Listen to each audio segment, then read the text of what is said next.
All right. Hello and welcome back to episode 7 of Borderline FPL, the podcast that constantly crosses the line between FPL advice and Premier League banter. My name is Chris. My name is Ben, and it was a fun weekend, Chris. Was it? It was a fun. It I was. couldn't tell I by had what you were fun. pointing at there.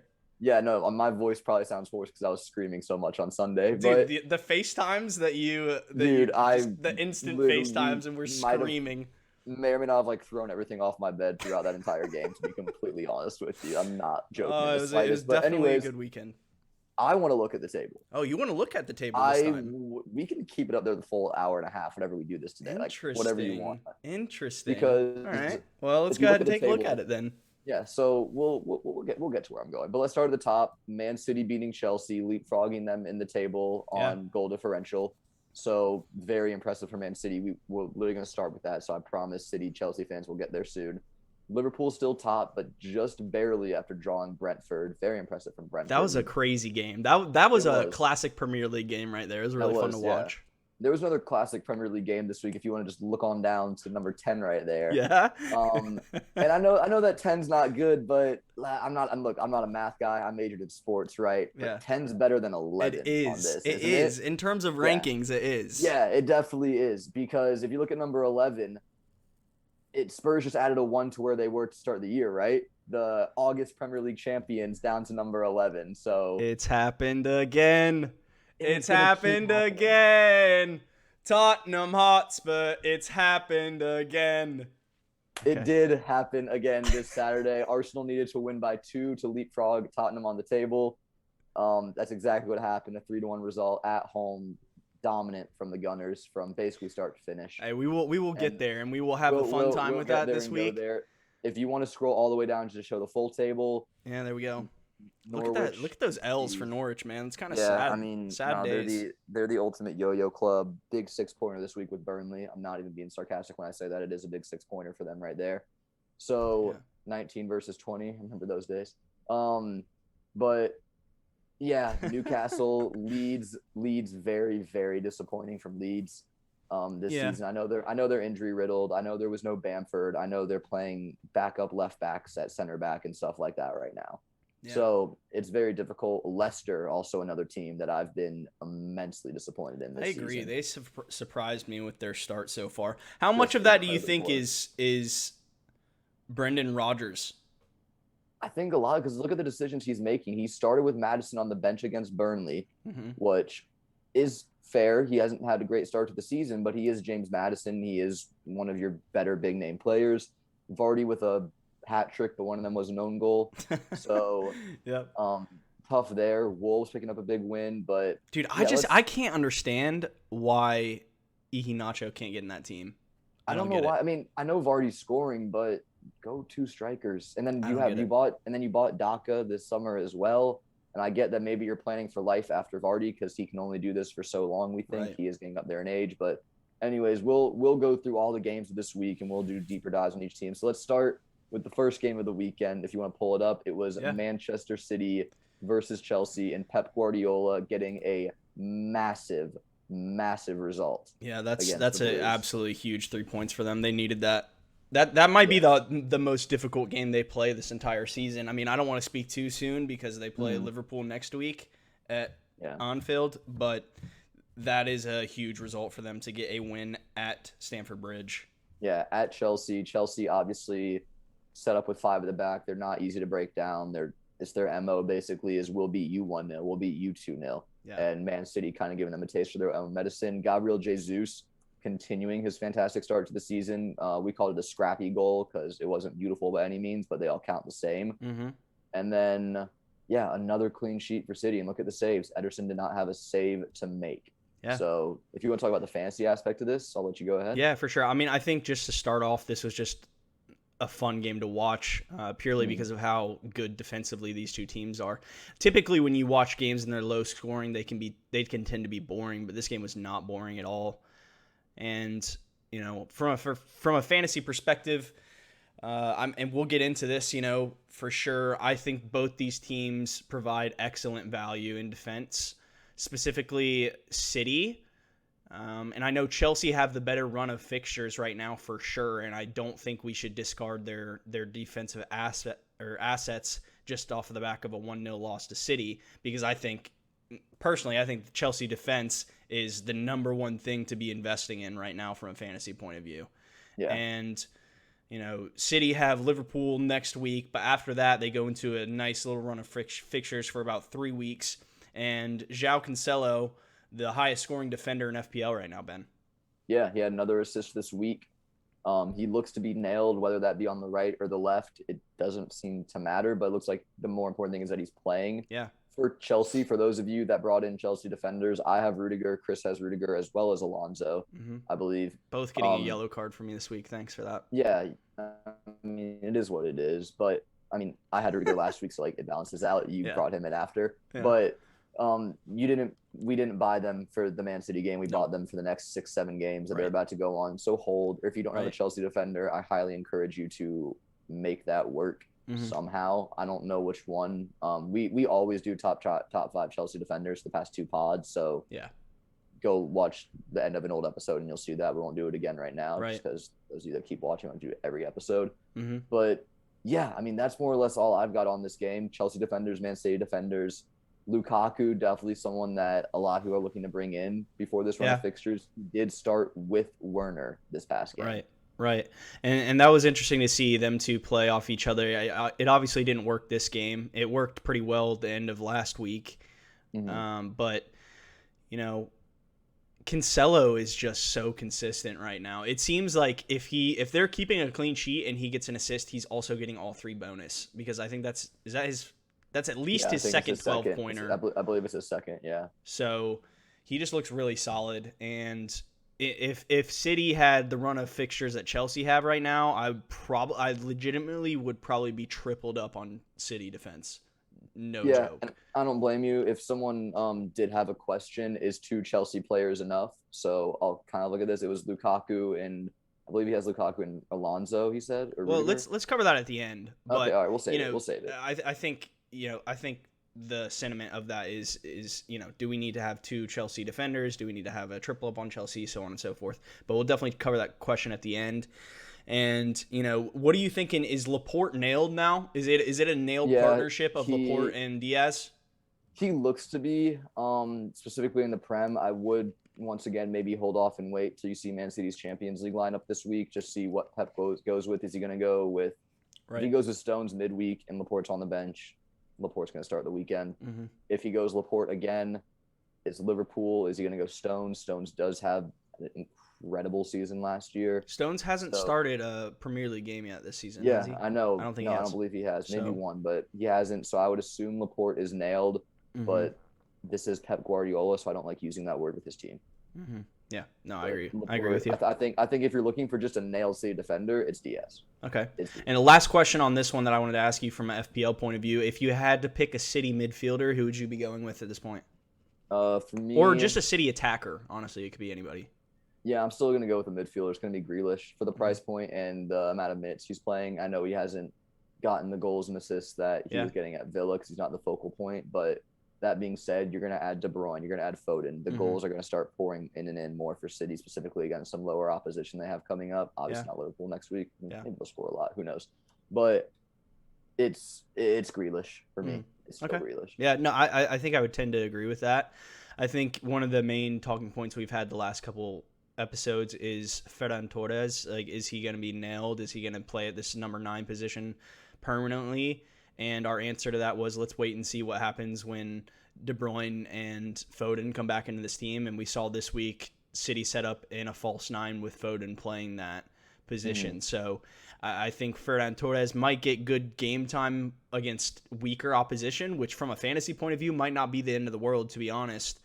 But obviously, he's very clearly not nailed as their number 9. So it's definitely one you gotta. It's a roulette, man. It's the Pep roulette for a reason. Pep did say we don't have a player that's going to go get us 20 goals by himself. Right. So we're going to have to be scoring basically by committee this year. Right. So he knows there's not one true striker, one true forward for him. It's going to be a team collective effort. And it's almost like they dodged a bullet on that guy from Tottenham.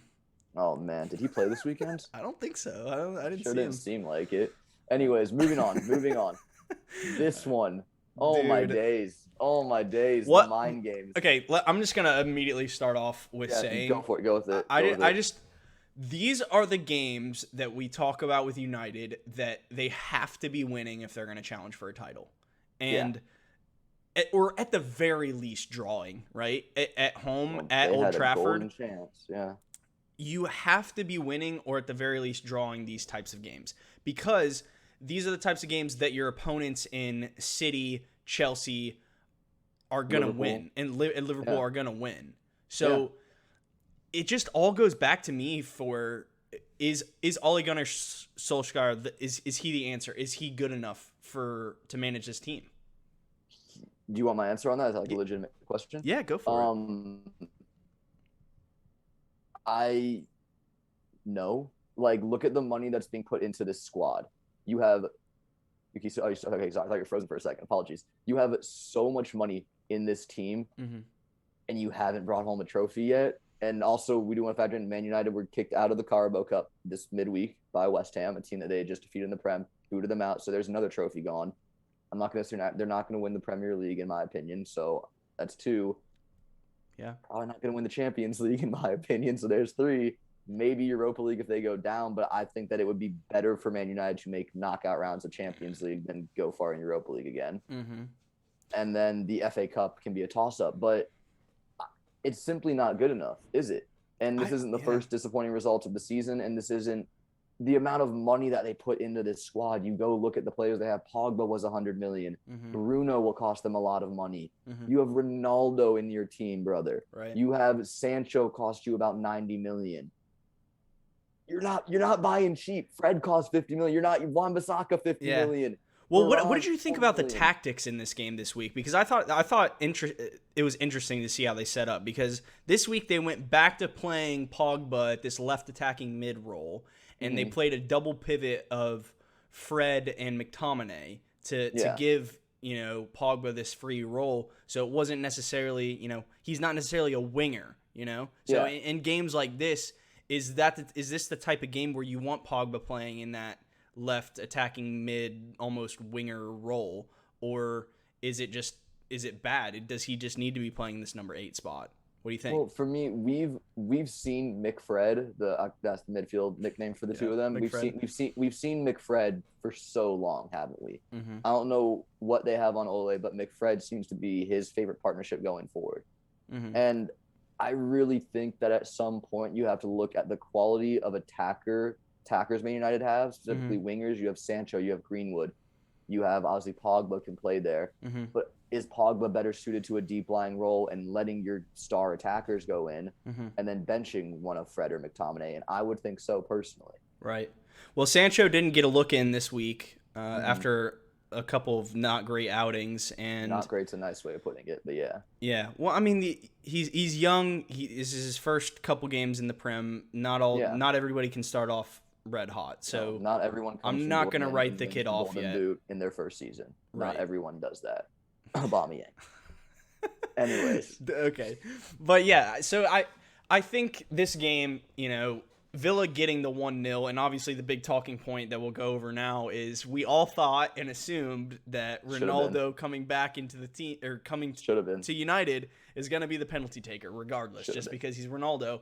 And honestly, we can sit here and say hindsight, he should have taken it. And obviously you and I both would have liked that considering he's our captain this week. Yeah. But Fernandes had an incredible record going into this game, and I actually was impressed that Ole had the balls to say no to Ronaldo and Fernandes take the pen. I was actually so impressed. Ronaldo looked angry. Oh, dude, like even before the miss. I was hearing me frustrated. Well, let's talk about the Emi Martinez mind games, bro. Because he's insane, dude. He's insane. He's literally insane. So for those of you who didn't watch the game, Fernandes picked up the ball after penalty was granted and was up at the penalty spot, setting up, and Emi Martinez walks out to him and starts pointing at Ronaldo in the back, and he's like, "Yo, he should be taking it. He's the better." He literally goes to Ronaldo and goes, "Yo, you take it. Yeah. Come take it." Like pointing at Ronaldo. Yeah. Bro, do you know how deep you have to be in your confidence to be like, hey, Cristiano, Dude. come take this penalty instead. And it's in earshot of Bruno, so obviously Bruno's hearing it. And, well, the end result was just brilliant, wasn't it, for him? This is what he was clearly in his head, right? Because typically when you watch Bruno take a penalty, number one, he didn't do his normal run-up that he does. And number two, Fernandes is very much of a placement penalty kick taker. He doesn't ever go for power. And this man just walks up, doesn't do his normal run-up, and just skies it over the crossbar. Yeah. So, dude, I think at this point, Emi Martinez might be the best penalty goalkeeper in the world right now. All things considered. All things considered. You look at what he did at the Copa America, terrific record, obviously winning that with Argentina. This mind game that he just had with Bruno. I don't want to get too reactionary on that, but he's definitely one of the best. Yeah. I think he's just really good at getting in people's heads. Yeah, for sure. Either way, I think Ronaldo has to be on penalties. Well, I think it would be very surprising for all of us to see if the next one they get that Ronaldo doesn't step up and take it, right? So, I mean, I guess as a Ronaldo owner now, I don't know how much longer I'll own him, but, I don't feel nervous anymore about this. I'm pretty sure that Ronaldo is going to step up and take the next penalty, and may even be back on free kicks because I think Fernandes took the first free kick as well, and then Ronaldo took the second one, so they may alternate on that situation. But I mean, smash and grab, Courtney House getting a 1-0, and United 3 points for Villa. choking a huge win, late penalty. Huge win. Yeah, huge win for Villa on the road as well. Do you want to talk about Luke Shaw? No, I got him out weeks ago, brother. Oh, you don't have him anymore either. I'm so past that shit, bro. I jumped ship early on him, and I feel very smart about it now. Yeah, I mean that was one that I was talking to you about from the beginning of the season, right? Oh, I was know. like, I typically don't like to play FPL from like a scared point of view, but when you see a player like that have upwards of 50% ownership in fantasy, it's almost not worth going without him, just in case he does absolutely kill it in the first start. But I didn't really want to pick him from the get-go anyways, to be honest with you. Yeah, I mean, to be fair, his summer form would give you every indication. Yeah, the Euros really hyped him up. Yeah. But either way, anyways, last thing I'll say on this one, Bruno owners, I tried to warn you. You did. I tried. We all did, to warn but you. You definitely I told you. People are asking us this week, Bruno in or out, and I'm like, brother, out immediately. But anyways, let's move on. Okay, let's do it. Everton 2, Norwich 0. Yeah, Doucouré and Townsend. I mean, Norwich, it really is what it is at this point, man. Like, it's just they're a tough team to watch. This is a very weak Everton side compared to what they could go with, basically. Yeah, I mean, they were missing their two starting strikers, literally. Right? So, and I think a center back as well. I'm not sure. Yeah. Wait, no, Kane and Mina started, so I'm not sure. Yeah, and Digne wasn't 100%. He got injured in the midweek, but he did play. Got a yellow card as well, so frustrating for his owners. I know he was another very hyped defender this year. Yeah. Doucouré and Townsend taking the penalty. Obviously, that won't be a continued thing once Calvert-Lewin comes back. I think that he is still absolutely nailed on penalties, and there's no debate. I think that Townsend just took it being one of the more senior players. Yeah. Doucouré continuing to get returns. Very, very great season he's having with Everton. And yeah. Well, Ben, he's the third best goal scoring midfielder in fantasy right now. Absolutely insane. Considering Watford had him as like a full on defensive midfielder, which also he thrived at. He was incredible at that as well. Dude, he's just an all around baller, now he's box to box for Everton, and he's just outstanding. The size, the speed, the strength, he really has it all. Allen was a 4.5 midfield assist. Gray, my player pick of the week. Not on the score sheet, but on the assist sheet. So I'm happy with that. Yeah. A lot of people have been bringing him in recently, and another return for him. So, well done. Well, yeah. So this was, we did tip. I specifically tipped Townsend to score this week. I know it was off a penalty, so it wasn't from open play. But happy with him getting that goal. I knew that they would rely on his senior leadership with both Richarlison and DCL being out to lead that line from the right-hand side against a weak left-hand side of Norwich, and Doucouré with the bursting run into the box, getting a goal. And both these players and Gray look great value. Fire. I personally would take both Doucouré and Townsend over Damari Gray. like I've been saying all season, but that's just me. I think Decore is probably the best of the lot right now. If I had to pick one of them, I would be going with Abdoulaye Decore, just simply because he's getting in central positions constantly. He's honestly playing. He very much reminds me of the way that Conor Gallagher is playing for Palace right now. Yeah, just kind of a free roll in the midfield. Right. Yeah. So I think he's a great pick, and Everton getting a clean sheet finally. And yeah. Anything to say on Norwich? Dude, there's just nothing to say about Norwich. Yeah. It's just disappointing because I don't think anybody assumed that they would stay up this year, but I thought they would put up a little bit better of a fight this time maybe than the last time they were up, considering the investment they made over the summer and some of these players. However, it's just not working out for them, and Pukki had one semi chance which was saved by Pickford, but nothing to talk about. Yeah. They can't create anything. I think they really need to get I just blanked on his name, the young guy. Why can't From America? Sargent? No, not Josh Sargent. Rashika.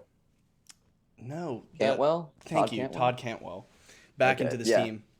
Yeah, I mean, he's their main source of creativity in midfield, goals, assists. But, I mean, they had Burnley this week, so they need a result. They simply need a result. Yeah. Anyways, moving on. Leeds disappointing again, but Rafinha getting Dude, Leeds are so fun to watch, though, man. Like they're up and down. They're what you expect from Bielsa. No, I'm just talking about Leeds. Like, Leeds games are always fun from a neutral point of view to watch because of how open they are. Yeah, Rafinha getting on the score sheet again. Some questions about his fitness going into this week. He was fit enough to score, so there it is. I brought back in Antonio after playing yo-yo with him just to bring Bamford in for a 4-pointer. So I'm very happy with his goal again. And then an own goal for Junior Firpo. Tough on him. You want to know a fun fact about Junior Firpo right now? Please. He has played 5 games so far this season. Guess how many fantasy points he has? -1. 0. Jeez. Yikes. He has 0 points in fantasy. Yeah. That's that is tough. Craziness. That is craziness. But moving on to the big hitters, Declan Rice, what a fantasy act. Shout out Ryan McKee. For some reason, I love this kid, and he still has Declan Rice in his team. Not only the assist, a bonus point as well. What a differential, Ryan. I'm so proud of you, bro. And I'm rooting for you to win the league and Declan Rice to keep balling, man. I love this. Oh my goodness. We had to give Rice the shout out. Dude, Declan Rice masterclass. I mean, let's just we've talked about this every single game other than his red card game, but how good is Mikel Antonio, man? He just it's what he does. You give him one chance and he just puts it away. He's lethal, man. I can't believe Jamaica got him on their international team. He's so good. Getting him or working on getting him from what I read. But he's terrific. Rafinha, once again, doing bits for Leeds, just not enough. And, I mean, back to Antonio, man. I mean, if you don't have Antonio in your team, come on. Hey, player pick of the week. That's 6 for 6, ladies and gentlemen. Another goal. Antonio that is 6 for 6 goal scorers. So he's been incredible, man. Ben Rama stealing a bonus point somehow, and Jared Bowen with an assist as well. But other than that, Leeds are battered defensively. Yeah. They have a very good run of fixtures. I do feel for Leeds because I don't think they played a single game this season with a full strength team. Yeah. Like their best 11 hasn't stepped on the pitch together once this entire season.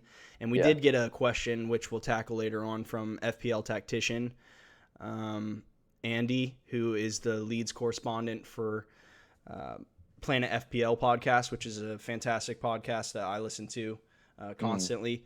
So, he would be a good person to talk to and ask about this team right now. But they're definitely underperforming my expectations for them this season when I predicted them in 6. You had them in Europe. You had them in Europe this season. Yeah, I really just expected them to kick on. And, I think they've been unlucky with injuries. But what do you think about Rafinha? from a FPL point of view right now, we know that he's not fully fit 100%. He's been playing through these games because Bielsa absolutely needs him to. Would you feel comfortable enough right now, to bring him in ahead of this next 4 games, or would you steer clear plearly because you're worried about his fitness? I might sit on it for a week because my big thing with him is he's not going to play 90 minutes. So that gives you – he's playing about 60 a game for those who don't watch Leeds or haven't been able to. Right. So you're basically getting an hour of Rafinha to give you a return. I know he's hit a couple weeks straight. Bit lucky on the goal from distance that I thought it was a good goal. It was, but I mean – Rodrigo jumped and didn't hit it through the keeper off. It's not a typical goal, Oh, you're talking about last week. Oh, yeah. I'm talking about last week. Last week. A little bit fortunate on that one, obviously. So, but I know it's 2 returns in a row, but you are really – it's 6.5, so he isn't a cheap midfielder, and there are some really good midfielders at a lower price. So if you're a Leeds fan, if you really believe, go for it. If not, I do think there are better options out there.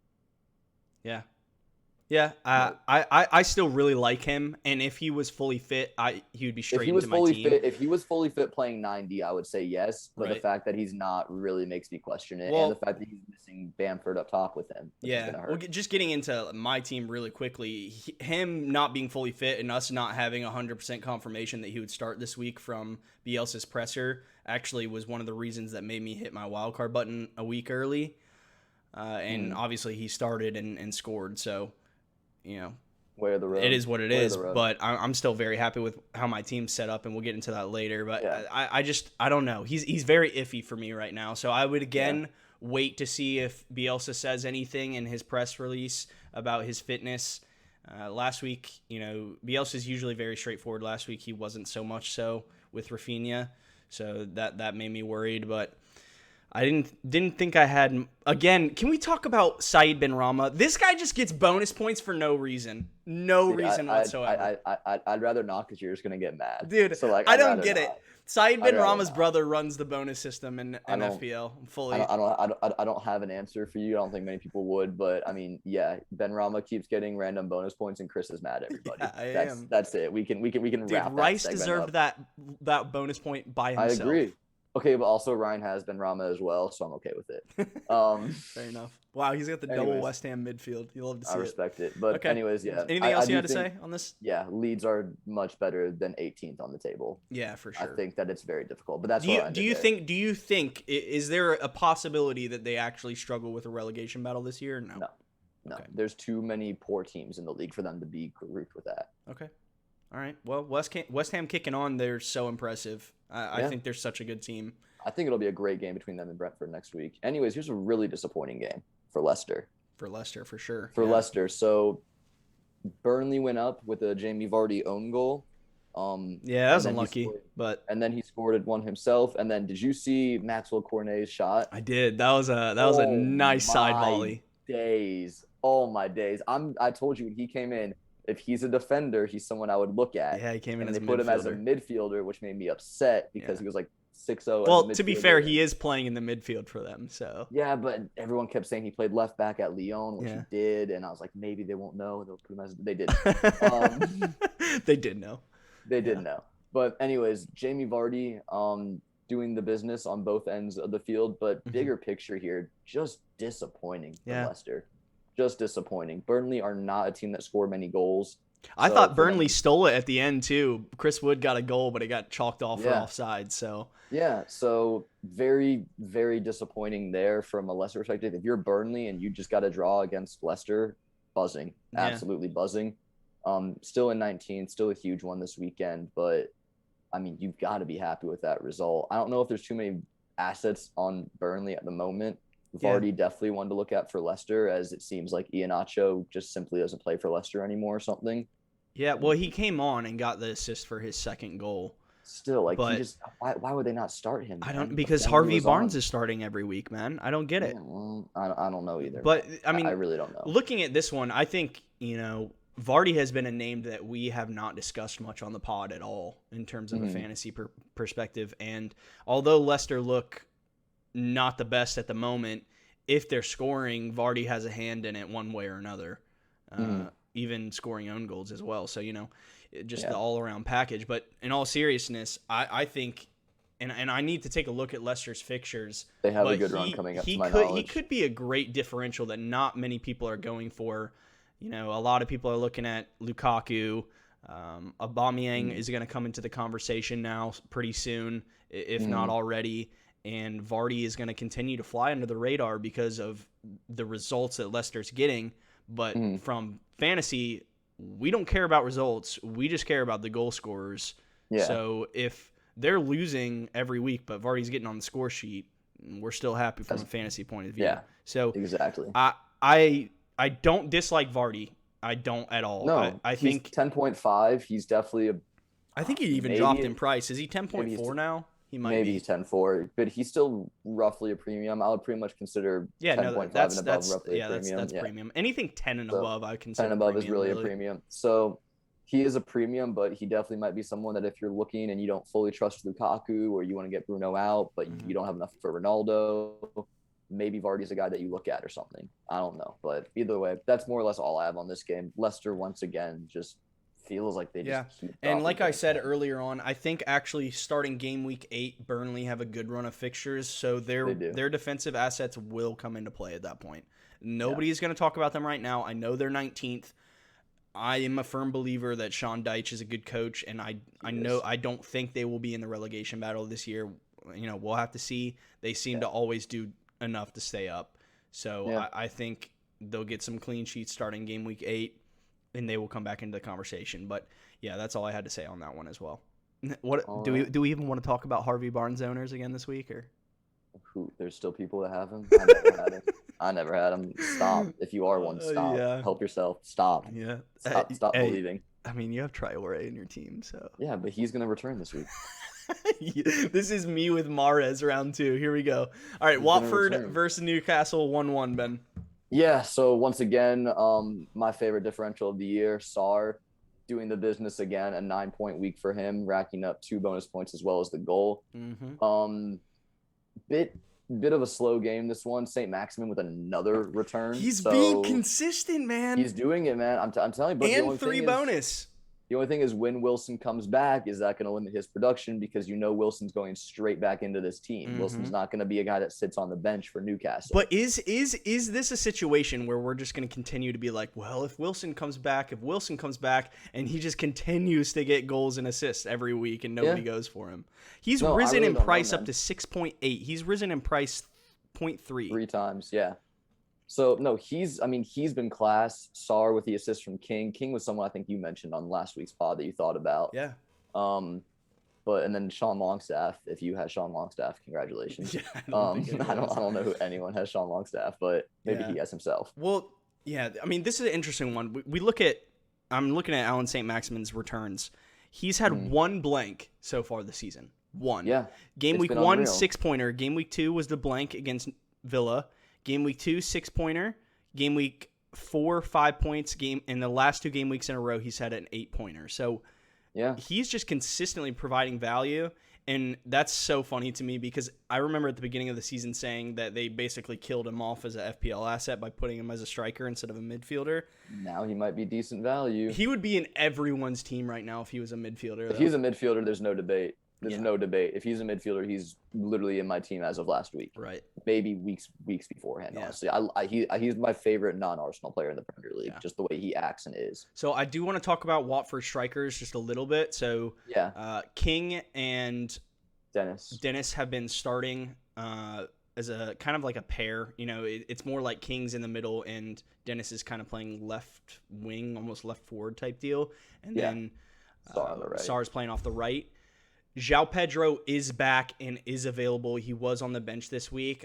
I've seen a lot from Watford fans that they think João Pedro will come straight back into this team once he's fully fit, and most likely that will be for Dennis. Now, Dennis has started the season pretty well. If you are a Dennis owner, I know there was a decent amount of people going for Dennis because he is an enabler, and maybe on a wild card, people are going for him so they can try the freemium if that's what you're going for, or you even invest big in the back. So I would keep an eye out for that. If you don't already have him, I probably would stay away from transferring in Dennis. because of that. But that's all I wanted to talk about. I'm very happy with Foster getting me a save point this week. I was hoping he'd keep a clean sheet at home. I've yet to reveal my new team on the podcast, but we will get there. But he did start for me this week in net. And yeah, I mean, that's about all I had to say. St. Max looks good. Sar looks good. Both good picks. And other than that, I don't know if there's... Sar has also risen 3 times already. He's up to 6.3 now. Very good chance he goes to 6.4 before the weekend. Yeah, no, I don't disagree with you at all. So we'll see. And he's got one more game week. He's got one more good game week against a Leeds defense that is really rough. Yeah. And after that, I'll probably be looking to Ben. So... Yeah, we'll see. I mean, he still is the penalty taker for this team, and like you said, it doesn't matter how the team does, matter how the player does. Right. So if Watford lose 4-1, but starts scoring that one, which it seems like he is that guy. Yeah. Maybe he will still be that guy. Who knows? That's fair. Anyways, that's definitely fair. Moving on to a banger of a match, 3-3. Ben, what a game by Brentford. Yeah, Brentford really surprising a lot of people, myself included, this year. 9th in the table, drawing Liverpool. Like, I mean, that's outstanding. Yeah. They've beaten Arsenal. They've drawn Liverpool. They're getting results when it matters and where it matters. Liverpool, that being said, definitely let 2 points walk away this game. Yeah. Definitely did. The amount of missed chances they had.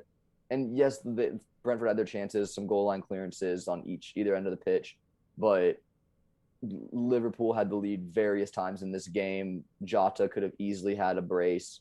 It's definitely one that I think Liverpool will look back at as to, this should have been 2 more points. And like you said, with United and Aston Villa, these are games that Liverpool's going to look back at the end of the year if they're behind a Man City, if they're behind a Chelsea, and be like, dang, that's 2 points that we could really use right now. Yeah, I get what you're saying. I think, it was interesting to see how this game played out, right? Because they went up, Brentford went up 1-0 with the Pinnock goal. And then Jota equalized to make it 1-1. Salah gets a goal, makes it 2-1.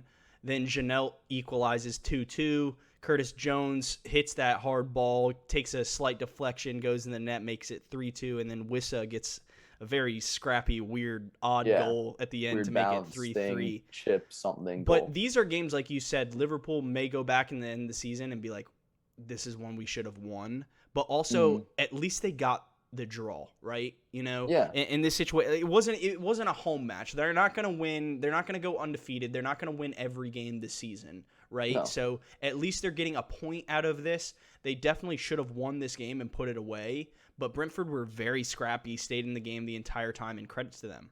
So, yeah, no. In terms of fantasy, if you don't own Salah, why? Like seriously, like DM me. Like I'm genuinely curious, Tristan. Jota, Chris and I both own Jota. There is about Firmino time coming he back. Scored. Yeah, well, I mean, he's had so many chances. He could have had a brace, but either way, Firmino is looking closer to a return. Well, Firmino did come on the pitch in the second half for this game. So the interesting thing about that was when I saw Firmino warming up, I was like, okay, that's Jota's done. Jota's done for the day. But he actually came on for, I think it was Curtis Jones, who he came on for. Yeah, like around 70. Yeah, right after Jones scored his goal, he got yanked. I think that's also a bit different because I don't think Klopp was expecting a goal right then and wanted to win, so he was going for a more offensive lineup. Right. So in games where Liverpool do have the lead, which I would assume is going to be the majority of their games this season, the way that their team's built, I wouldn't expect to see much of a double Firmino and Jota on the field at the same time. But I would also, I'm going to keep Jota for at least a week. I mean, he's got City next week, so if you keep him next week, does that mean you're just definitely going to keep for the Watford as well, or what? Yeah, I think I'm going to roll Jota for 2 weeks basically, because I want to see how they line up in their Champions League game this week. See if it's Firmino, see if it's Jota who's starting, and even so, I think who do they play in the Champions League? Do you know? I'm not sure off the top of my head. Sorry, but no, I was just wondering. I know that he's just such a good asset, and he just gets in so many good positions. Yeah, so many good positions. Yeah. I'm definitely on the fence on Jota right now because if he's starting weekly and getting 60 minutes, even just 60, I would keep him in my team probably all season. Yeah. But if he's coming off the bench, I don't want him. I don't want to deal with that. So It really depends on if he's getting the starts or not. When I wildcarded, I kept Jota in my team because I think if not him, someone else around that value will be good to have in your team.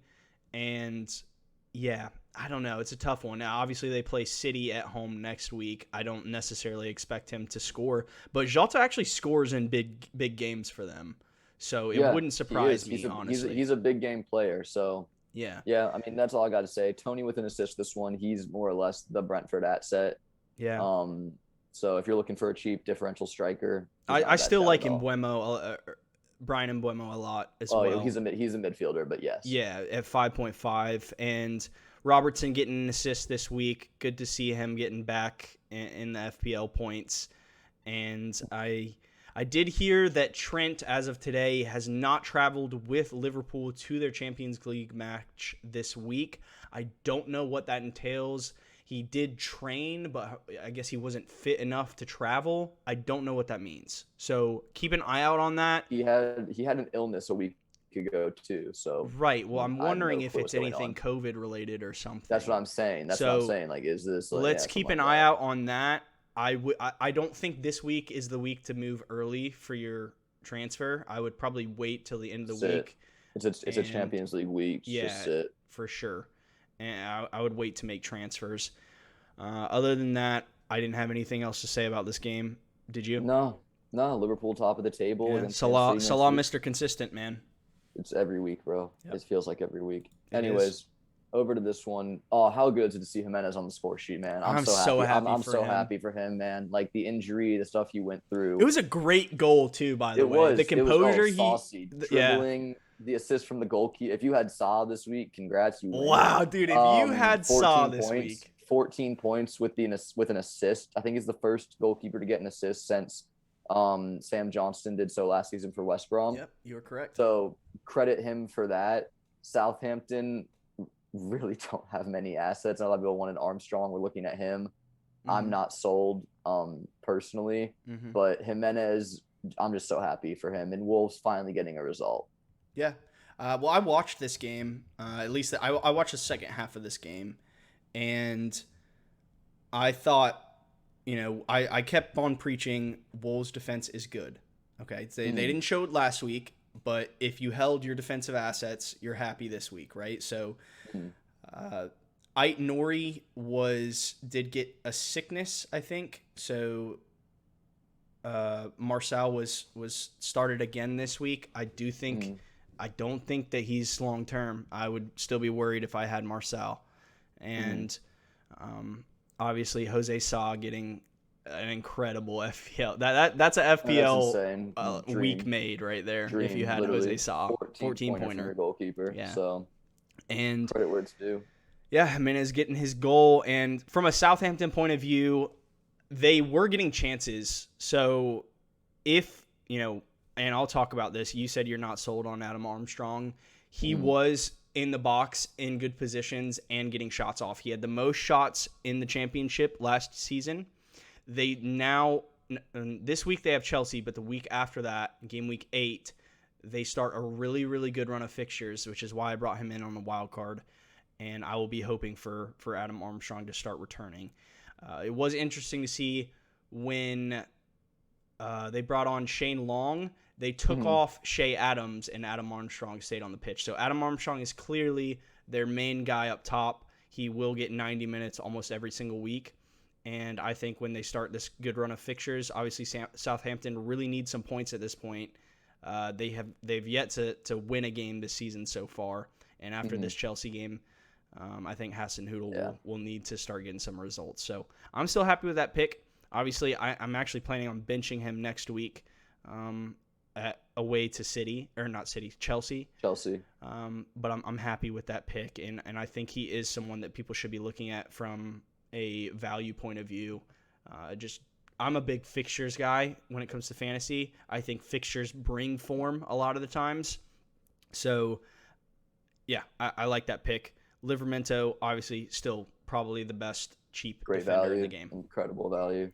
And Ward-Prowse within the next 3 to 4 weeks, we'll probably have a haul because he just randomly pops up with a haul. He does 2 free kicks or something and scores both. You Anyways, ready? to the fun Are part. you ready? Yeah, do it. Are you ready? Do it. Click it. I want to see it. Anyways, do it. There it is, brother. Oh man, I mean, it's just it was everything, wasn't it? It was literally everything it could have possibly been. Dude, I can't remember the last time I was that happy watching Arsenal. Like I said it to start the show, I believe I was literally like basically flipped everything off my bed watching this game. I was jumping around. I did text my roommates and apologize because it was like 11 a.m. here. And I was like, if you were sleeping, I'm sorry, but like you don't know what's going on. Dude, what a game! It was brilliant, wasn't it? Every player, there was not a single player on the pitch yesterday that I would have given, or not yesterday, two days ago. Less than an 8, maybe a 9.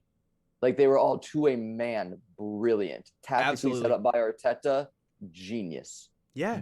Well, let's talk about that, right? So we saw Pepe get dropped to the bench, Saka playing off the right, and Smith Rowe playing off the left. We saw a double pivot, Xhaka back into the team with Partey and Odegaard obviously in the number 10 role. And they just looked they were up for this game. It was liquid. They were up for this game. Liquid football. The passes, the runs, the touches, the runs off of each other, the dummy run. It was incredible. The midfield pivot, the two you mentioned, Xhaka and Partey, bossed that game. They both had Tottenham a really good game. Rolled out with a fairly attacking lineup in the midfield. They went with Ndombele and Dele Alli. Couldn't tell me that Dele Alli was playing. Alli came off at half for Oliver and Skip, I couldn't. If you told me that he didn't play the first half, I would have believed you. I literally would have believed you because he couldn't do a thing. Xhaka had him in his pocket, literally could not move. Partey was dominating that guy.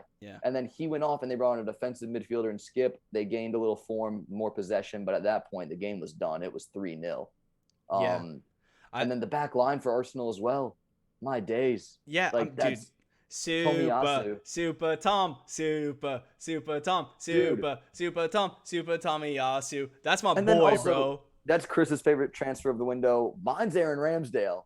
What that save on Lucas on the deflection. Yeah, dude. And the thing I love about Aaron the most is in his press conference after the game, he was talking about how he should have stopped the sun goal. He said if I had shifted my weight more forward or didn't go to my left. That's the mentality, bro. That's the mentality. He's like, I would have gotten a hand and it would have gone around the post. And also, one thing that I do love about Ramsdale is not just that, but when he makes that big save, he's not sitting there like, bumping my chest, big up in myself. He's screaming at a defender. Like, yo, like, stop that, cut it out, like, do this, do that. Dude, not all the picture of the week for me though was after one big save, him and Tomiyasu dapping each other, dude. That was so hype, bro. I loved it. But yeah, I mean, brilliant from Arsenal. If you held Smith Rowe this long, congratulations, you earned that haul. You straight up earned that haul.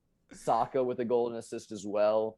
Aubameyang, I'm an Aubameyang owner, and like Arsenal has a very good run of fixtures. If you're looking for a differential, that's 2 goals in 3 games for Auba. Not to mention he is the penalty taker, and Arsenal have not gotten a penalty this year.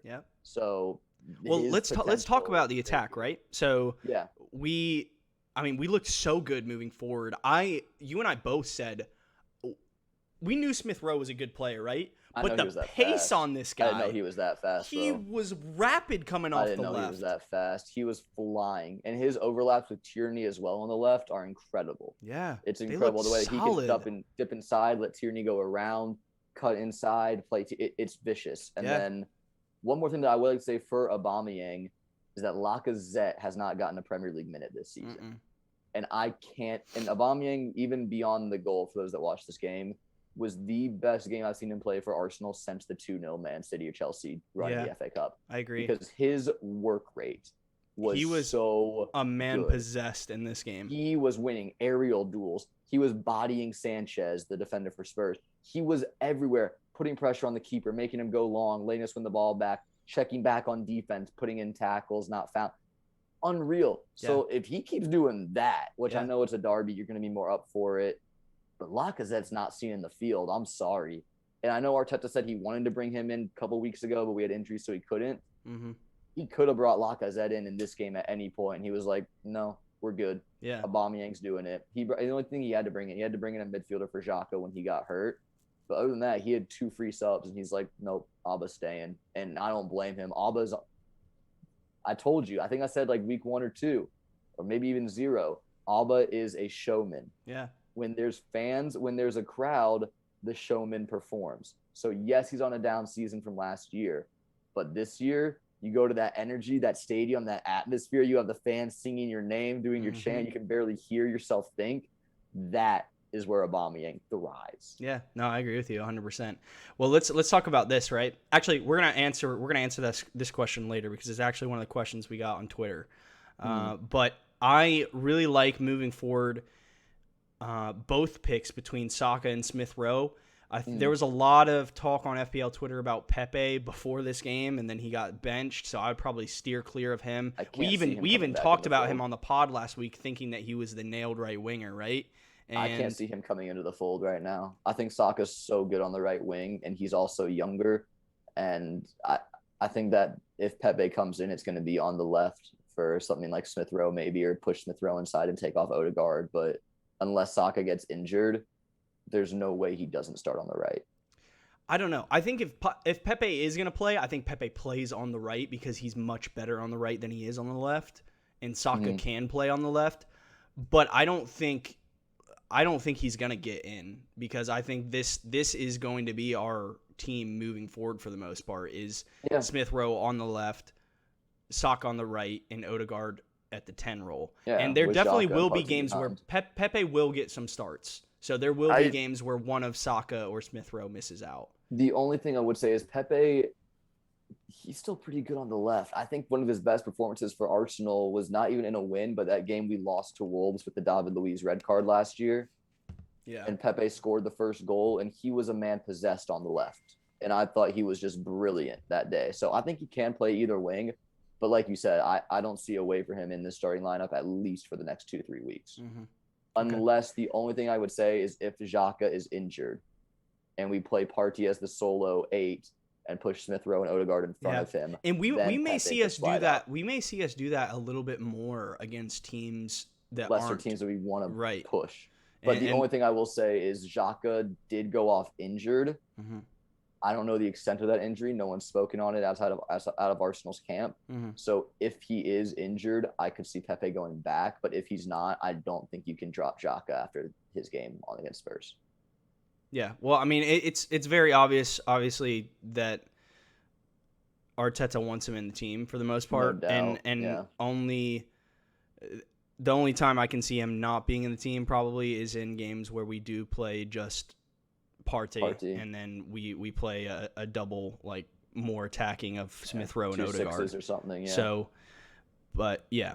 So, anyways, over to Spurs assets. I don't want to spend too long on this game. Also, happy birthday to Granit Xhaka today. He turns 29, which is also 29. His jersey number. I know. What a birthday present that was. It's also Sunday. My favorite number, actually. But I know, right?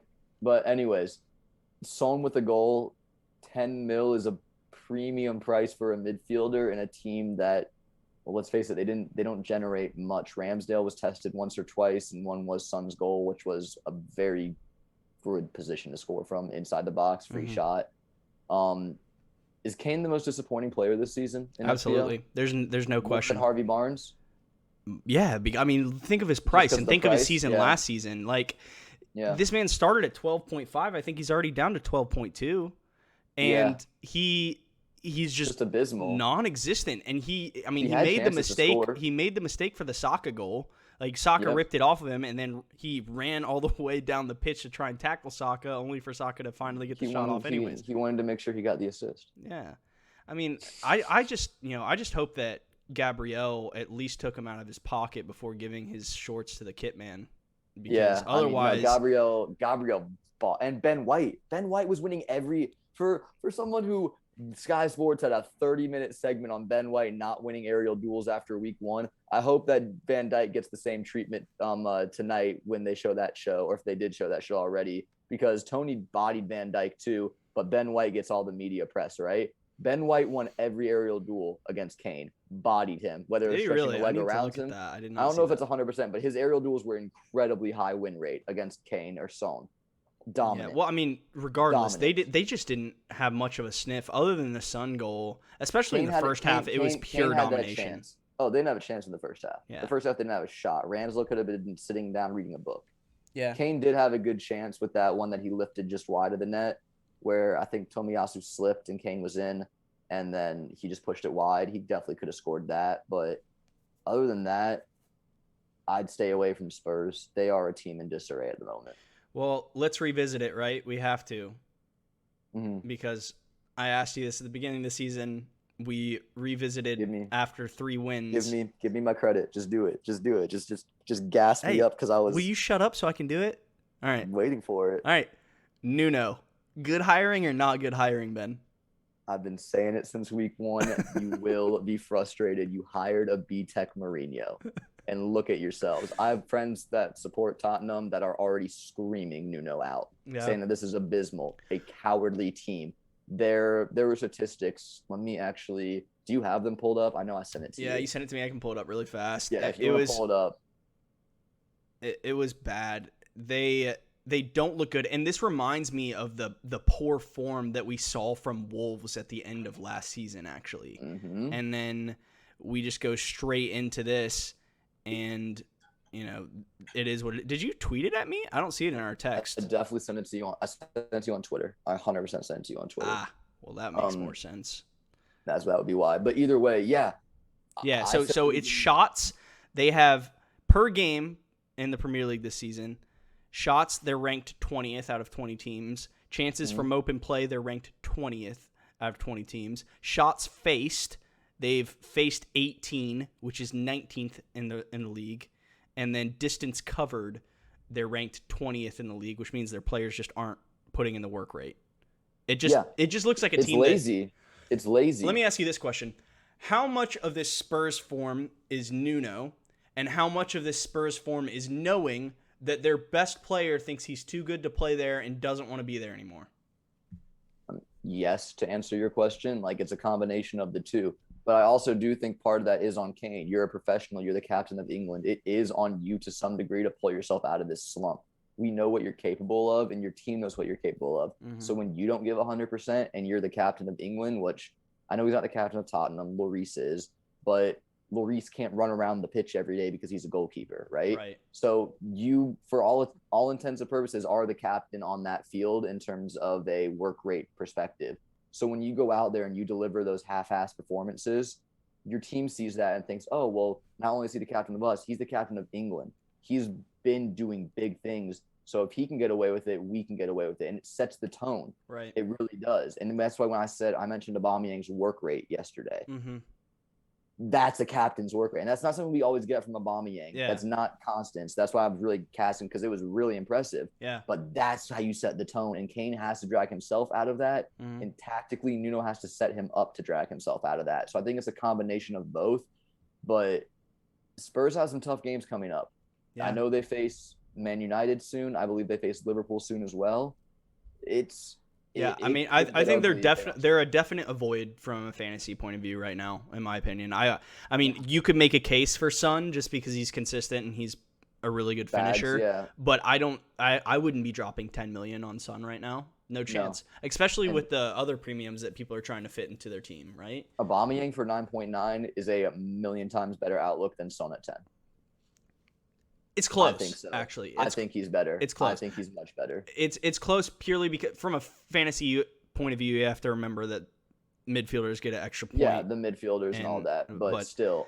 Yeah, I mean, if I was picking one or the other right now, it would definitely be Aubameyang. So yeah, big win from Arsenal, best North London derby for a while that I've seen. Ever since the 4-2, probably. I was hoping for a clean sheet on this one, but we didn't quite get there. I feel like we would have if Partey didn't push Lucas into Xhaka to hurt him. I feel like we could have stopped that goal because Xhaka was on the ground for that one because Partey was trying to tackle Lucas and kind of shoved him over, and Lucas bundled into Xhaka where he hurt his knee. So that's why he was down. But I feel like if he wasn't down, I feel like that's kind of the area of the pitch that he dropped in at. Yeah, well, and Ramsdale got a palm to it anyway, so he could have saved that. I mean, it was definitely a tough one to save, but he could have done so. So I don't know. Fun week. Big up Fun the week. Arsenal, man. We got to be happy about that. Arteta for manager of the month, and I'm not even like being That's biased 9 or points out of joking. 9 this month. So With I think he one goal definitely will bring conceded. it. Yeah. 1 goal conceded. It's got to be him. Yeah. Anyways, over to the other one who had a contender for manager of the month, Graham Potter, the final one that just went final. Yeah. Bit of a slow game in terms of chances created. Yeah. Palace scored a penalty, only had one other really good chance created in this game, and that was Jordan Ayew, who, geez, man, for the past year and this year included, has just been down. I'm surprised he continues to get starts, to be honest. So I was reading comments on Twitter. A lot of people were surprised that it's him and not Benteke, but Benteke can't play off the right, though. Exactly. You know? He plays off the right, so they're giving it to Edouard instead, and it's just... Well, this is what I think, and we've talked about him a couple times on the pod. When Eze comes back, Eze is going to play on that right-hand side. Oh, 100%. And then it's going to be Eze, Edouard, and Zaha up top with Gallagher just running in behind them constantly. And that's a good strike force right there, to be honest with you. Yeah, or Benteke over Edouard if Edouard dips form. Benteke is someone. Yeah, well, I think Benteke will consistently probably come off the bench like he did today. You know, especially if they want to solidify. If he goes on a good run like he did at the end of last year, he had like 5 and 6 games last year at the end of the season. He could be starting again, and but Palace went up 1-0. Gallagher drawing a penalty. Very, very poor challenge by Trossard. Just completely unnecessary. Yeah. Zaha converting. I think this was his 400th game for Crystal Palace today. So big up him for sticking around that long, honestly, because he should be playing at a better club. And then Brighton literally at the death. Gaeta hits a kick long. It goes to Veltman, who just one-times it over the top. Maupay runs in, and credit him, brilliant finish, just chips it over the keeper, back of the net, 1-1 in the 95th minute. I know you hate that because it took away a point from Gallagher for you. It is what it is, man. I mean, it's just fantasy at the end of the day. I mean, I obviously, it was annoying to see Gallagher go from a 6-pointer to a 4-pointer in the span of like 10 minutes when he got a yellow card and then they conceded. But it is what it is, and I still absolutely love him as an asset, and I'm so glad he's in my team. And I mean, it was a scrappy game. Maupay it's what he does, man. He's the king of that type of crap, man. I mean, one chance, one goal, nothing all game. And like, to me, this is really impressive for Brighton. I've been bigging up Brighton all season. I said like week 2, I'm like, Brighton's a team that is a lot better than they really showed on the table last year. I don't think they're going to stick around in the top 4, 6. I think they're 6 right now. I don't think they're going to stick around in those places, but a top half of the table finish for Brighton is very possible. And I really rate Graham Potter as a manager. I rate his beard game as well. Very solid from him. But they did this without their best player today, Chris. They didn't have their best player, Basuma, today. Yeah, for sure. And, it's interesting to me. I wanted to ask you a question about the way they set up in the back, right? So right now we see Cucurella playing off the left. He's playing left wing back.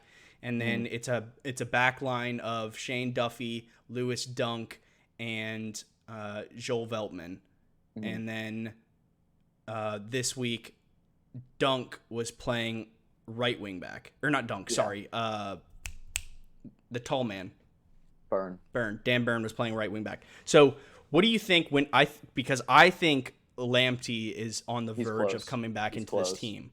So and this is why I've been saying be careful with Duffy, because what I think is going to happen is Cucurella is going to keep that left wing back spot. Then obviously it's going to be Lewis Dunk, and Veltman is too good to drop. So I think Duffy comes out of that team. I think Dan Byrne shifts into that third center back role because he's so tall, and I think Potter wants him in the team. And then Lamptey comes to that right wing back spot, which means Duffy falls out of this starting defense. Do you agree with that? I agree. I agree with that primarily. I do think that Duffy is still a good defender, and it could be interesting to keep an eye on if they do rotation between players at all, or if it's just a nailed back 5. But I think Lamptey has to be nailed. He's brilliant, isn't he? The kid's brilliant. Yeah. Well, I mean, he was so good last season, the entire season when he was brilliant injured. When healthy, and we'll see how he comes back after that long-term injury. But he's just an outstanding player figure in the league. I rate him highly. So we'll see how that goes. I'm not I mean, Brighton do have, you mentioned Man City had the least expected goals conceded. I think Brighton had the second least. So they're their very defense good. has been solid, yeah. Their defense has been very solid. And even the goal today was a penalty, and there was only one other real chance they gave up.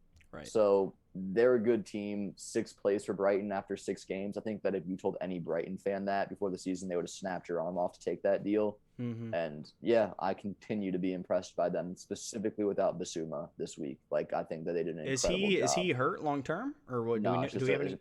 From what I read on Twitter, it's just a short-term injury. Gotcha. Cool. So well, that about wraps up the games for the week, Ben. I thought it was an interesting fantasy week. I know.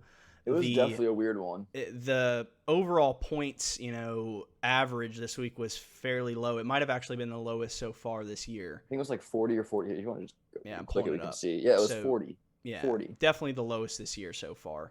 And, well, I guess this is my wild card team premiere right here on the pod. But this is what I went with. And if I was basically a captaincy decision away from a haul this week, because, and I'm not going to look back on this and be upset, because I still, if Ronaldo had taken the penalty and Ronaldo had scored, I'd be sitting here buzzing, right? Because he would have ended the game with all 3 bonus points, and he would have gotten a goal. He would have been on a 9-pointer. That's 18 points from him. So, I mean, I can't sit here and complain about that type of thing. I obviously backed them to beat Villa at home, and they didn't do so.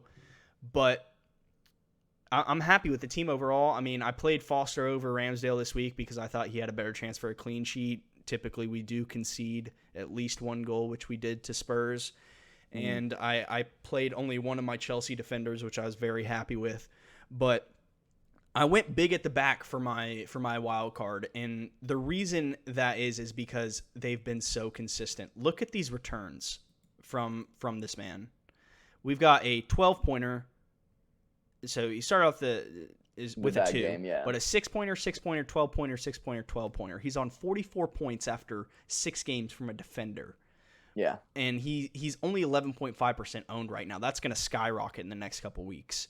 Yeah, so I think after Liverpool, it should go up a lot. Yeah, I'm going to catch a bunch of price rises on him. Then I brought in Alonso. He started again this week. Bench Ilwell still cannot get a minute. Not doing anything, bro. Rudiger is absolutely the most nailed out of any of those defenders. So they will definitely both be playing at home to Southampton for me next week. I'll show that in a second. Liverpool defense was disappointing this week for sure. Very poor. Just bad. But very, very poor. Trent's not going anywhere for me unless he's injured or sick. And even if he's sick, I'll probably just keep him on the bench for a week, to be honest with you, because I don't mind Livermento coming off the bench for this man. And, I brought in Sarr this week. It was a little bit annoying that, well, here's the thing. I would say it's annoying that I got rid of Emile Smith-Rowe this week, but regardless of whether I wildcarded or not, my transfer was going to be Emile Smith-Rowe to Sarr. For Sarr. And so I can't sit here and be upset about that. I'm so happy Emile popped off because he's probably my favorite player on the team. He needs to be getting a look by Southgate for these next international rounds. I'm not joking in the slightest. That's Southgate's not. Prospect. I think Southgate's prospects, the challenge. Greenwood this week. We didn't talk about him, right? We did not talk about him when we talked about the Man United game, but he actually had the most shots out of any other player this week. He took 8 shots. It's very obvious that he's watching Ronaldo in training because now he thinks he's Ronaldo and can shoot from everywhere. I don't anticipate that to continue after their loss this week. I think Ronaldo is going to have a stern talking to this man and be like, let me do the shooting, my guy. Yeah, like pass the ball a little bit more. Yeah, but that was interesting. I still think personally Greenwood's a sell. But moving on, Gallagher got me the assist. And we already talked about he went from a 6-pointer to a 4-pointer in the span of 10 minutes. But I'm very happy with him. He has Leicester at home next week. I'm happy to play him against Leicester at home. Jota getting a goal. He could have had a brace. Salah is Mr. Consistent. He will not go anywhere for me this entire season. I can't see myself transferring him out at all. If you did go with Antonio or Salah for captaincy, good job. You nailed it this week. Antonio actually had the most out of the 2. Our top 3 last week was Ronaldo, Antonio, and Salah. So if you went with anybody other than Ronaldo, you're happy this week. I obviously did not, so I missed out on that.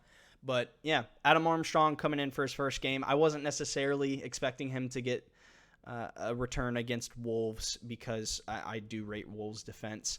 But again, like I already said, I do like their run of fixtures that they're about to run into. So that is the wildcard team. Obviously, Delph is just a dud on the bench, but I'm happy to do so because it allowed me the rest of this team. Foster won't play again for me. The man, the myth, the legend, Aaron Ramsdale will be in net. So this is how I'm lining up at the moment ahead of next week. And we've got Ramsdale in net. We've got the double Chelsea defense that I'm really excited about. I've currently got the vice captaincy on Alonso. Stay tuned. I literally may captain this man. I'm not even kidding. And Cancelo and Alexander-Arnold going up against this is unfortunate for this week, right? So I don't expect a whole lot of returns out of these you have four. to have people playing against each other. It is what it is, right? I'm not going to transfer them out. It's 1 week. You're not going to hit every week, right. And could I see Jota or Salah scoring against City? Yes. Yeah. Could I see City going to Liverpool and keeping a clean sheet like they did? Yes. So either way, I feel like I'm in the points here from at least one of my players. I mean, we've seen City body Liverpool and Liverpool body City over the years. Right. Like anything could happen. Is it more likely that it's a low scoring 0-0, 1-0 type game? Yeah. Is it suck for your 1 week matchup? A little bit, but it's 1 week. You're not going to win or lose a league in 1 week unless you're Tristan who keeps putting Harry Kane in his team. So I mean, Sarr's got a good. His last real. Let me pull up their fixtures really real good quick, matchup. actually. So Leeds away against a battered defense is good, but then they go into Liverpool at home. But he likes that. He likes that though. He had one game where he scored a brace against Liverpool. Not just one game. The game where Liverpool were going undefeated that season. Yeah, that's true. And then they've got Everton away that is a 4 on the fixture ticker, but I don't really think it's that's that bad. Yeah, I don't think it's that bad. It's a 3, specifically, to be like honest. depending on his matchup. And then he's got Southampton at home afterwards. So he out of the next 4. If you want to keep him through Southampton, I wouldn't. Yeah. I don't think it's a bad shout. I know Liverpool's probably a bad shout, but we'll joke about his return against Liverpool a couple years ago. Yeah. But I really don't think Everton's that bad, and Southampton could be a very good game for him. So after that, I would look to get rid. But if you want to hold Sarr, specifically price rises, it's not a bad idea. Yeah, no, I agree. I mean, he's definitely not going anywhere this week, right? And after scoring again this week, I anticipate him to rise again this week. If he goes to 6.4, I'm making bank. Yeah, I think he will. So you probably will. And then I've currently got the captaincy on Ronaldo. Do you want to share your quote? Oh yeah. So we talked about if he did not wildcard last week, he would have probably been bringing in Lukaku this week. But I reminded him of a quote from Mr. Carlo Ancelotti, the current manager of Real Madrid, former manager of Everton, and former manager of Real Madrid when Ronaldo was there, who once said, "There is only one player in world football more dangerous than Cristiano Ronaldo, and that is Cristiano Ronaldo after a game in which he didn't score." So that's enticing, man. I get he's goosebumps, going up against bro. Everton. I got goosebumps. He's going up against Everton. Yeah. He's coming off a game not only where he didn't score, but where he wasn't given the penalty. Dude, he's probably pissed. You're probably right. There's no way. I was about to say, seriously, can you this is a genuine question because I don't know the answer. Yeah. Can you think of the last time Ronaldo was taken off a penalty in his career? No. It's been probably better part of 15 years, probably something like that. He's 37, so probably when he was younger at Man United was the last time he wasn't on pens. He's not in a good mood, and he's going up against a battered Everton team. So anyways, are you good? Is that your team? I mean that's how I'm lining up. I got the 2 Southampton boys on the bench this week because I don't anticipate them to do anything away to Chelsea, and I'm pretty happy with it. My thoughts on transfers for the week is that I'm probably going to roll.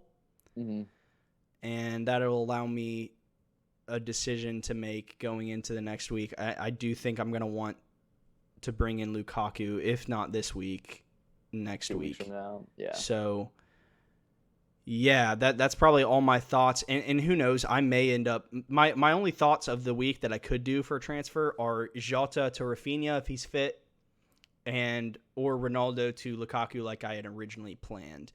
But I may not do that. I may do that. I don't know yet. But those are my thoughts. We got time. We got Champions League midweek too to think about. But yeah, that's me done and dusted. Do you want to go ahead and show your team? Yeah, I'm pulling it up right now. So here's my team. I finished on 50 points. Not my best week, not my worst. Sanchez with the 2, backline really not doing it for me. Really thought Zuma could have pulled a clean sheet off against Leeds with how bad they are, but Rafinha helping out. Traore disappointing. Other than that, it's pretty much the same midfield as Chris, literally. So, Yeah. And then up top, Aubameyang, nice return from him. Just take a look at his fixtures, guys. Brighton, Palace, Villa, Leicester, Watford. Yeah. That's a very, very nice run of games for someone who is beyond nailed at this point. Yeah. Ronaldo, I gave him the armband, disappointing. And Antonio coming up, he has some good fixtures as well. Brentford, once again. Actually, they start to get tough a little bit. They get a little bit. Tottenham's an iffy one, and then you get to Liverpool. They're not great. I'll say that, City. but also I don't know if I'd be taking him out of my team, bro. I wouldn't take him out of my team, dude. He's the man. Yeah. The bench, I have Livramento just sitting there, and Ronaldo captaincy miss. It happens, but not my worst week, not my best week. It is what it is. Mm-hmm. I'm probably going to. I can go up here and pick team. I'm probably just going to roll with the same team, to be honest. Traore staying in that team, man. Yeah, but he's staying alive. At home. He has Newcastle. Okay, at but home. he didn't even start. He didn't start. Yeah, so he's gonna be well rested. No, let's think about this logistically, right? I know he didn't start. Neither did Trincao. So I feel like it was a bit of an odd lineup from Wolves. That I forget their manager's name, the Portuguese guy, but he tried it and obviously it worked. I do think he will have a hard time justifying keeping Traore out because even though he hasn't scored or assisted recently, he does provide a lot of offense in getting teams into good positions and making threatening runs to open up space for others. So I do think he might go straight back into the lineup, specifically against Newcastle. I think his pace is going to be, for anyone. Yeah, we'll see because Lodge did go with Hwang and Podence up top. Podence had a horrible game, by the way. Yeah, exactly. So, that's what I'm saying. Yeah, obviously he could come out for either one of Traore or Trincao. I don't know what the status of Trincao is, but I do think Hwang is going to start to be a consistent player in this team. He is 5.5 striker in FPL. Could provide some value at some point. I definitely wouldn't touch yet, but one to monitor. Yeah, but anyways, I think I'm going to just do this, probably roll my transfer, and then look to get out Ronaldo and Traore for Lukaku and someone else. Maybe keep Ronaldo for one extra week because Leicester are looking pretty bad too. So if I do that, then I would probably be looking to get out Traore and maybe Jota, maybe move on from Zuma, who does have a good fixture this week. And then some tough ones coming up. Yeah. Maybe try to bring in a City defender, if anything. Maybe these two out for like Cancelo and then a 5.5 option or something. I do have 0.5 in the bank, so I can do that as well. Yeah. But we'll see. We'll see how it goes. We'll see what happens. Either way, I'm not too mad at it. I'm probably not going to make a transfer. Armband probably sticking on Ronaldo. Probably. I can't see anybody else in your team other than maybe Alba or Antonio. Alba's tempting, but the other one that might Brighton does have a good defense, like we've been talking about. So yeah, Brighton does have a good defense. Maybe Rudiger for the armband. That's bold. Some point soon, like dude, he already had his goal that he's gonna score the whole season. 14. That's not gonna happen again. It might though. Maybe one more the whole season. We'll see. But anyways, that's my team. I'll stop sharing now and we can get into questions and then player picks. Well, let's first start off with, like we always do, by going over captaincy, and then we'll move into do you want to pull up this week's fixtures or do you want me to do it? Yeah, I'll do it. I'll pull it up. All right.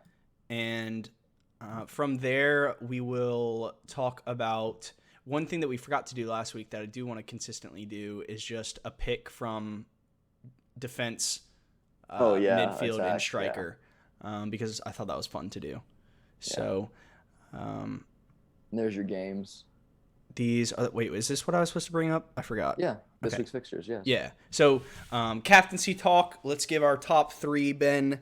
For this week, it's actually an interesting one to go through. I think there's a lot of options this week. I think we'll see a good bit of variety. Yeah, so I think that – do you want them in specific order? Yeah, give your top three. Yeah. Probably Ronaldo. Okay. Lukaku. And then it's tough. Because, I don't know. I don't want to say Antonio, but he's playing Brentford, who did just concede 3 goals, so I'm going to say Antonio. Yeah. I don't think I disagree with that at all. Like Yeah. I think that's probably my exact 3 as well. Yeah. Like I said, I'm genuinely considering if Alonso does not play midweek in Champions League, I may captain him at home to Southampton because That's he fair. gets forward, he gets goals playing from that left wing spot, and he also gets assists. And I would be surprised if they don't keep a clean sheet at home to Southampton. So there's our top 3 captaincy options. yeah, I don't know if I think Lukaku and Cristiano are quite literally the exact same for this week. It's tough to differentiate between the two. Yeah. I think Chelsea has the easier fixture, but as always, I can see Chelsea going through games winning 2-3-0 and Lukaku not being on the score sheet. It could be someone like Mount or Kovacic or anyone could run up and get one. So yeah. Well, okay, Anyways. Sweet. And then let's go into picking our defender, and then we both picked a striker as. Well, actually, we can do a striker still. I mean, we basically just gave 3, so yeah. Anyways, so a defender and a midfielder for this week, if you had to just pick. And defender, I mean, it's going to be Marcus Alonso. I think that his attacking return, and the only thing for me, I have Rudiger in my team and not Alonso because I wanted the nail property. Mm-hmm. But every week, Alonso just keeps looking more and more nailed. So for me, it's going to be Alonso. Okay. I agree with that. I don't think I would put anybody else in there. And then for midfield, I'll start it off with, let's see. This is an interesting game week, actually. There's a lot of good fixtures in here. Actually, this is tough. Actually, just looking at this for a midfielder, I don't think we'll see a lot of high scores out of the midfield this week. I would maybe go with. Oof, Ben, I don't even know, man. Like, just gotta say someone. Sarr, maybe again. That's who I was gonna. I was looking at Sarr. I was looking at Saka. Either of those two, definitely on the cheaper side. Grealish is not a bit of a punt, but like he is a big game player. He did cook against Liverpool with Villa last season, so I'm not opposed to it. I don't love it, but I'm not opposed. That's more or less. Tielemans is a bit of a long punt, but he has been getting some assists recently as well. So, okay. All right, cool. And then let's go ahead and move into player picks, and then we'll wrap up with questions. All right, so I went first last week, so you go first this week. Okay, I will. Just to briefly go over again, last week I chose Mikel Antonio. He got the goal and an 8-pointer. And then Damari Gray was Ben's player pick. He got the assist, and I think he got a clean sheet as well. So he got a 6-pointer. The current score is myself 49 and Ben 43. We're 6 points apart, still pretty close. Yeah. I am 6-6 on goal scores. So make it 7 for 7. There's just simply no way this can go on any longer, right? Is it me first? Yeah, it is. Is it really? I thought I went first last week. Well, just go ahead. Dang. Let's see. No, I did go first last week. It's your turn for sure. Okay. This is a tough one this week, Ben. Yeah. So I kind of want to be bold with it. Okay, go for it. Okay, I'm taking Marcus Alonso. Okay. I'm taking Marcus Alonso. Dang it. I'm taking Marcus Alonso as my player pick. If he doesn't start, my backup will be Rudiger. I'm expecting him to start. I'm taking Marcus Alonso. Okay. Alonso. Game week 7. Okay, my player pick is going to be Chris Wood. That was my other option. Not even capping. I was going to take Chris Wood if you took Alonso, but I thought that you went first. So I like it. I think he scores against Norwich too. Yeah. I rate Chris Wood. If he doesn't score, it'll be Ashley Barnes, but I rate Chris Wood. He's a typical Burnley striker. I mean, Norwich just look abysmal. Honestly, we could just base our player picks every single week off of who's playing Norwich. Literally, but that's boring. I think I've done it a couple times at this point. I did it last week, but I don't want to do it every week because it's boring. So, so we'll try not to do that every week, guys. It's tough. It's tough not to be honest. You don't need us to tell you that Norwich isn't good. Yeah, but anyways, let's wrap up with questions. Okay, let's do it. Yeah. So thank you for everybody who sent in questions this week. We had a couple actually.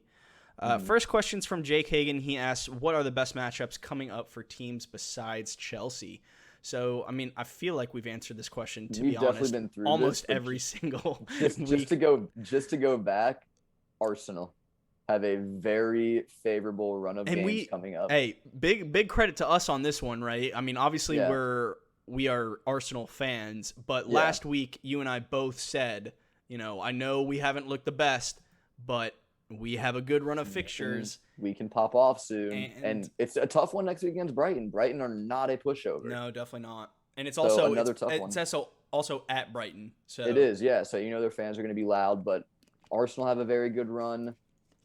Still Leeds, even though they're battered. I was going to say Leeds, but they're so battered. I don't hate West Ham's next game short term. Yeah.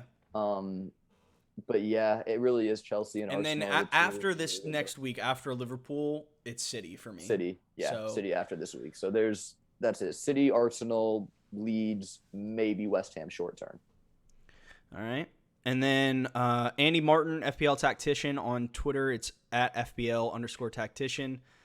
He is a Leeds man through and through. Is the double up of Rudiger and Lukaku enough Chelsea assets, or do we need a third? If so, who? I'm not opposed to a third Chelsea asset if you want to take that punt. They have really good games coming up. If you were to look for a third, I wouldn't look in midfield. I would look at defense, and I would look at Alonso. I would look at Reece James.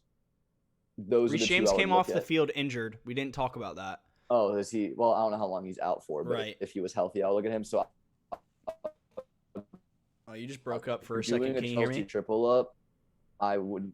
Oh, yeah, I got you. Sorry. Okay. If you want to do a Chelsea triple up, I don't hate it. Mm-hmm. I think it's a really good thing. But if you're doing it, I would look at Marcus Alonso as a triple. I agree. I think the Chelsea triple up is on for sure, and I already have two defenders, and obviously Lukaku could come in from this week. He could not.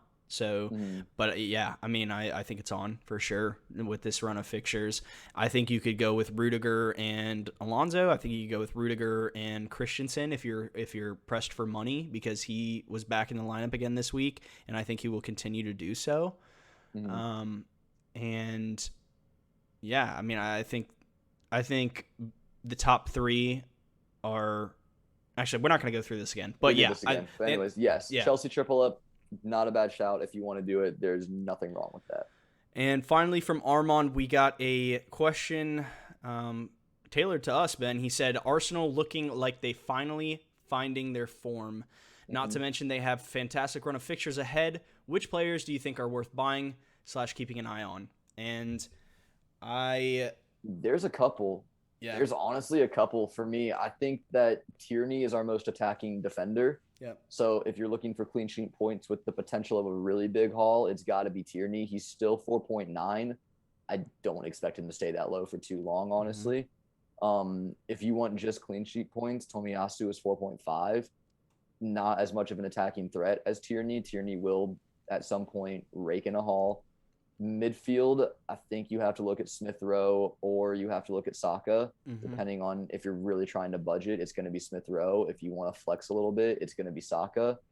And then I have him in my team. I'm a big proponent of Aubameyang right now. Yeah. I think that he is having fun, which is when he's terrifying for other people. Yeah, I agree with those. I think I probably would not go Tomiyasu, even though I love him, because Ben White right now is 4.4, so I don't think Tomiyasu is going to offer a whole lot of attacking threat. So if you're just going cheap and you want an Arsenal defender, then Ben White's your guy. White.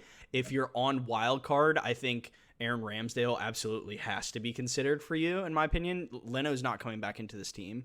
There's no chance. He honestly might leave in January. Yeah, so I mean, I think that is amazing value, like just locked in Arsenal goalie every week that you don't even have to worry about. And then, like you said, Tierney's there.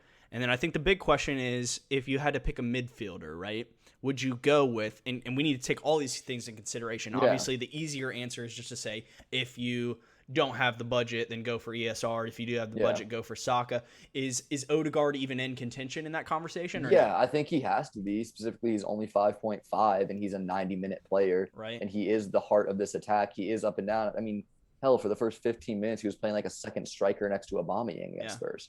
So I definitely think he has to be in the consideration. He is more of a pre-assist type player, but we've seen him all. He scored the free kick. If he continues to be on free kicks, that's something to look out for. Well, with Pepe being off the pitch, you would probably think that he would. Yeah. Well, I've seen Aubameyang score them. I've seen Xhaka score them. I've seen like there are options for Arsenal. So I don't want to say he is like nailed on free kicks because I really don't think he is.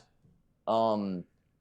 But I do think you have to be considerate of him. But even so, he's taking set pieces on corners, though, right? Yeah. Well, typically it's Pepe, but when he's off, yes. Yeah. So that being said, I would still prefer Smith Rowe to Odegaard personally. Okay, if you had to choose, let's say money was no object. If you had to choose between Saka and ESR, which one would you go with? That's a tough one because Saka just now started playing right wing, which is I think which is his best position, which is where he's going to get the majority of his points from. If he continues to play right wing, I'm going to say Saka. Okay. So we both think that ESR and Saka are probably above Odegaard. Is that correct? I would agree. Yes. Oh, okay. Yes. Yes. Then I would say those are your two value picks, Saka and Smith Rowe. Smith Rowe is currently 5.3. He's dropped in price a lot. I think he's a fantastic enabler, especially if you're on wildcard. If you're trying to go with the threemium, if you're trying to go big at the back, Emile Smith Rowe could be great. And I just took him out of my team. You know, I still really like Conor Gallagher, but Emile Smith Rowe is definitely an option and has to be considered. Finally getting his haul this week. You know, we do need to consider, Ben, we're not going to play Tottenham every week. No, I know. We're not always going to have that easy. You know, we're not always going to have it that easy.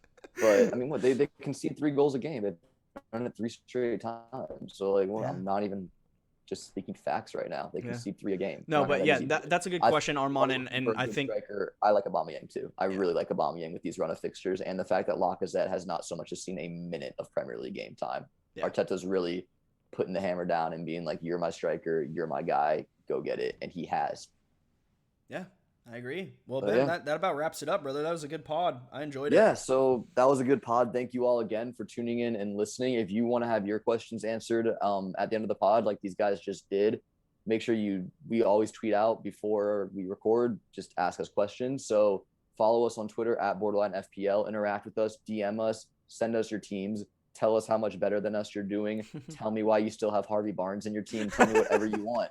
Like, seriously, we will reply. We both have access to the account, so you will get one of us. Yeah. Other than that, make sure to hit that subscribe button down below. Can we get 3 new subscribers for each goal Arsenal scored against Tottenham this week? That would be awesome. There we go. I love that. Other than that, you guys, I think that's it. The only other thing I wanted to say, Ben, just for scheduling point of view, obviously. Oh, yes. I'm getting married this week on Saturday. He will be there. It's going to be a great time. I'm flying into town, so I'll be back in Georgia, so there will be no pod. Yeah, so there will be no pod next week after game week 7, unfortunately, but we will be right back at it after game week 8. And right back with your FPL advice and Premier League banter. But that about does it, Ben. And thank you guys so much for watching. My name is Chris.